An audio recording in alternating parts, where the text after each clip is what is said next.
तुळरास, तुळेचा स्वामी शुक्र. आता तुळ म्हटलं की काय दिसतो आपल्या डोळ्यासमोर? तर दिसतो तराजू. तराजू अर्थात न्यायाचा तराजू. आणि तराजू ज्यानं हातात घेतलंय त्यानं डोळ्याला पट्टी बांधली आहे. म्हणजे काय?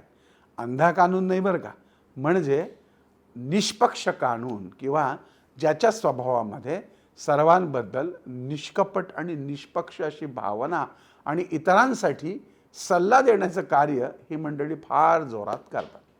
पण नेहमीप्रमाणे लोका सांगे ब्रह्मज्ञान, स्वतः मात्र कोरडे पाषाण.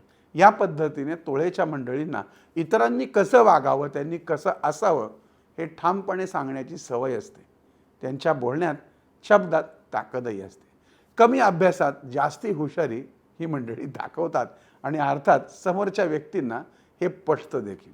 कारण हिमकुंद मृणालाभम दैत्यानाम परमगुरु सर्वशास्त्रम प्रवक्तारम भार्गवम प्रणमाम्यम. असा भार्गव म्हणजे शुक्र हा तुमचा स्वामी आहे. बायहुक बायक्रुक जे हवं ते प्राप्त करणं हे तुळ राशीचं वैशिष्ट्य आहे. गालावर छोटीशी खळी, काही नसेल तर तीळ, आणि संपूर्ण चेहऱ्यावर वरच्या भागामध्ये कुठेतरी सौंदर्य चिन्ह, मग तो स्त्री असो किंवा पुरुष असो यांच्या असतं. लाईटली खळी पडणारे, सुंदर कांती असलेले, मऊशार केस असलेले, कधी कधी खूपच गोड आणि लढीवाळ बोलणारे हे तुळ राशीची मंडळी. अगदी लाला लालाने बोलतात बलका, पण कधी कधी यांच्या डोक्यामध्ये खूप संताप भरलेला असतो. त्यामुळं या मंडळींनी स्वतःचं जर मेंदू नियंत्रित त्या तुळ राशीच्या तराजूप्रमाणे केला तर सगळीकडं ही मंडळी लोकप्रिय ठरतात.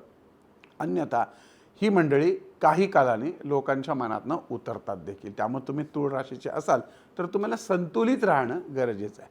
ब्रँडेड लाईफ जगणं, कपडा लत्ता, पैसा, प्रतिष्ठा, सुख, समाधान, गाड्या घोडे, हे सगळं सुख तुम्हाला मिळतं.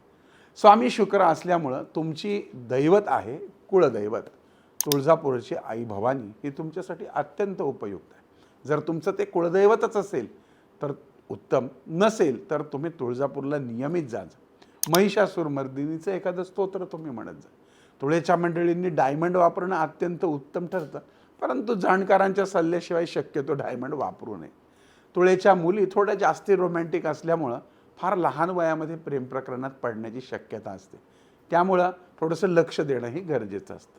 तुळेची मंडळी तशी स्वार्थी नसतात, थोडीशी हुशार असली तरी कधी कधी बावळटासारखी वागतात. त्यामुळं तुळेच्या मंडळींनी ती हुशारी आपली कॉन्स्टंट ठेवली तर त्यांच्या जीवनातले जे निर्णय चुकीचे होतात ते होणार नाहीत.